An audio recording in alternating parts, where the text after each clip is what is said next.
Hello everyone, I hope you've had a great day so far and that you're doing well. For this video we'll be going through an unboxing of the Figuarts Standard Amplified War Greymon, and he is from Digimon, or Digimon Adventures, and this particular kit was released back in 2019 by Bandai.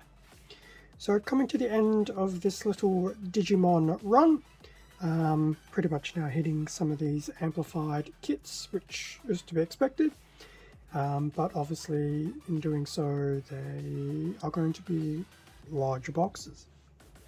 Now I've picked up War Greymon from Hobby Link Japan, so I'll include a product link to War Greymon in the description, as well as some of the other Figuarts Standard Digimon kits. So here we have the front of the War Greymon Amplified box. Now, War Greymon was one of the first few amplified Digimon kits, so I do know, I think for War Greymon and I suddenly can't remember the other one, they had the amplified added to the end of their name, but since then it's become Figuarts Standard Amplified, and then just the name of the kit. So yes, War Greymon was basically one of the early, I dare say, test beds for the amplified line. So front of the box, a very impressive image of War Greymon. Definitely based on his anime look, but very much amplified. So that's the front of the box. Very nice artwork. In terms of the bottom, so we do have a varied assortment of posed images. We have this image of War Greymon. I can't remember the name of the move, it has been a while. So I know he's doing an actual move here. We have another shot of him basically with his claws. His back shell will open, and I will admit, for the amplified version, it's really cool having some of the detailing in that. And then we still have some more poses over here. In fact, there's going to be an additional gimmick with his claws, and his back piece can also be detached to form a bit of a shield. So they've definitely taken the basic War Greymon and really upped the ante by a good 1000%. Side of the box, pretty much the front of the box, just on the side. And we also have the top of the box, which gives us a front and rear shot of War Greymon, and he does look really, really cool. And this should be a image of War Greymon, literally built out of the box with no further paint corrections and things like that. So for the most part, from what I can tell, he will actually be pretty much color accurate to this image. I think the only thing that is missing may very well be just some detailing, which is essentially panel lining. There you go. He does look really cool if that's pretty much him straight out of the box unpainted. We do have a bit of a blurb about War Greymon Amplified as well. So that was the top of the box. Now I suspect there's going to be a lot of runners, or oversized pieces, either. I'm kind of hoping for oversized.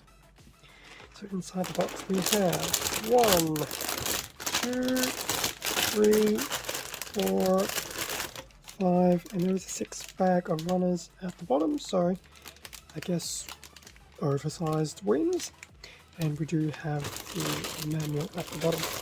I didn't spot any sticker sheets. Oh, look at the back. The sticker sheet was pretty much at the top. So I will crack open all these bags, and then we'll have a look through the manual, the sticker sheet, and the included runners. And with everything out of the bags, now it actually feels like there's a lot of runners, but there really isn't. It basically stops at the letter F, so interesting that. So here we have the front of the manual with an actual more of a full body-sized version of the War Greymon artwork, and he does look really, really, really cool. We do have that blurb about Wargreymon as well, which I won't read, but there's definitely some extra information to be aware of in terms of the back of the manual. Similar to what we saw on the outside of the box, we do have these various poses of Wargreymon to illustrate what he is capable of. Bit of a breakdown of the articulation, proportions, and how the build is done, with a lot of those color separated pieces coming into play. Bit of a front view of Wargreymon, bit of a posed view, and some other posed views as well as some of his included weapons. We also have a color guide. Now, as for the included runners, before we look at the build, so there we have the listing of the runners: A's, B's, C's, D's, E's, and F's, polycaps, and stickers. So pretty much your run-of-the-mill build. As for the build, start off with the head. There will be some stickers to use as well, generally for detailing. We'll have a look at the sticker sheet in a moment. Start off with the head, go through the body, which isn't too bad. Looks like it's just the body, not the body and waist. The right arm, followed by the left arm. Then the right leg, surprisingly enough.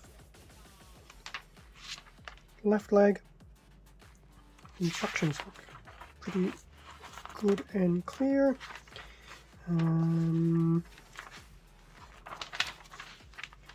Finishing the right leg on the collar splash. Then the waist. I'm actually surprised the waist isn't built somewhat earlier. Usually before the legs, but it's all good. Obviously the waist build, and then the final assembly of waist, torso, arms and legs, and it does look really cool. And then the last few pages are for the Brave shield and the weapons.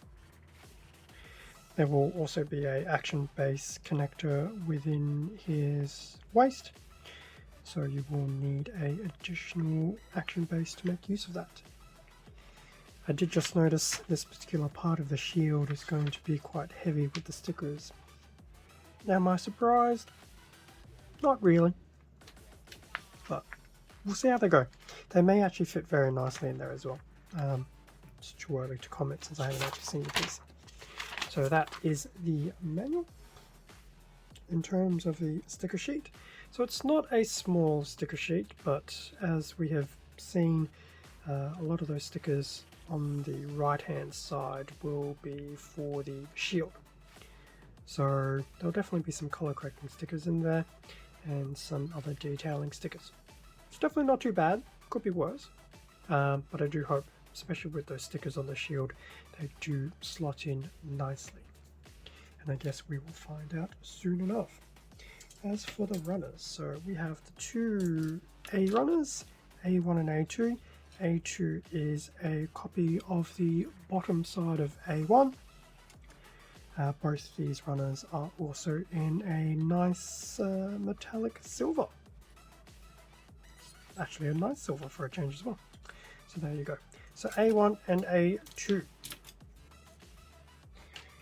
Now we have 3 B runners. I will do B2 first. So these 3 B runners, they're in a type of yellow, but I'm not too sure. But the reason why I did B2 first was B1 and 3 actually do have some replication between each other.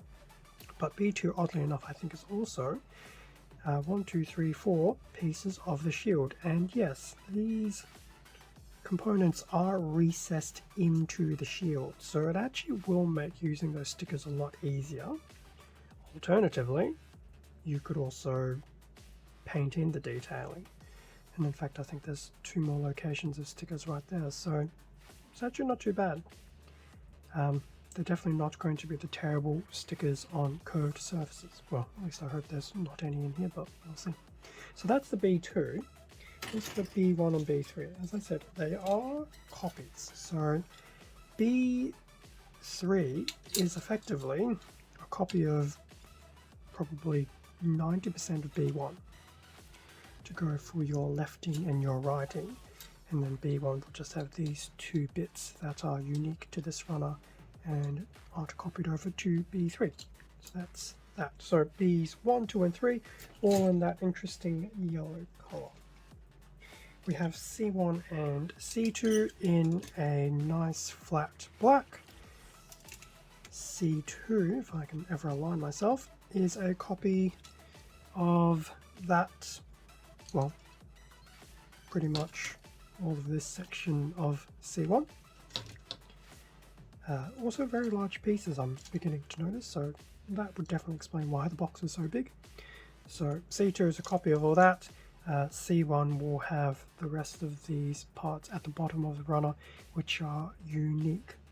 And it does look that they're basically doing things like the torso and the waist. So that's C1 and C2 in that nice charcoal / black. We have D1 and D2 in a bit more of a orange.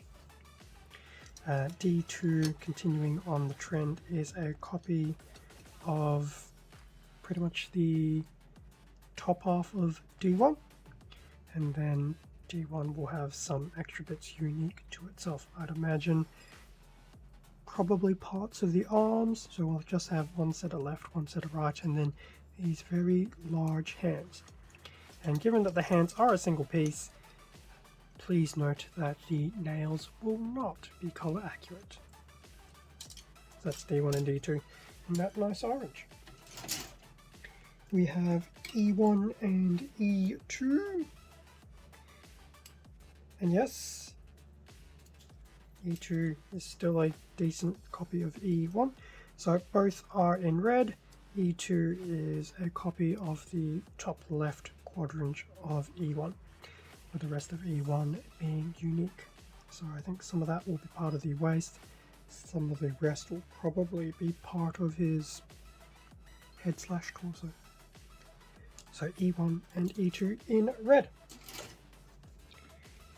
In terms of the last set of runners, we have two F runners, which are carbon copies of each other. This is in a nice translucent purple. And these, oh, actually I don't really need both of them.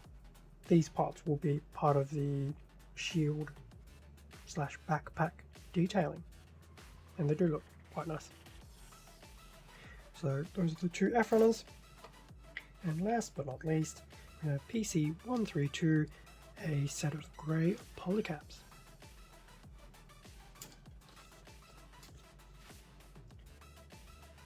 And that brings us to an end of the unboxing of the Figurized Standard Amplified Wargromer. As I mentioned at the beginning of the video, I did pick him up from Hobbylink Japan, so there will be the product link to him there, as well as the other Figurized Standard Digimon sets as well. Thank you very much for watching this unboxing video. Feel free to leave a like, comment, subscribe if you enjoyed the content. All of this does help support the channel, and I do greatly appreciate it. Extra content can also be found on my Instagram account, and there's a link to that in the description below. Stay safe and take care, and I will catch you all in the next video. See ya.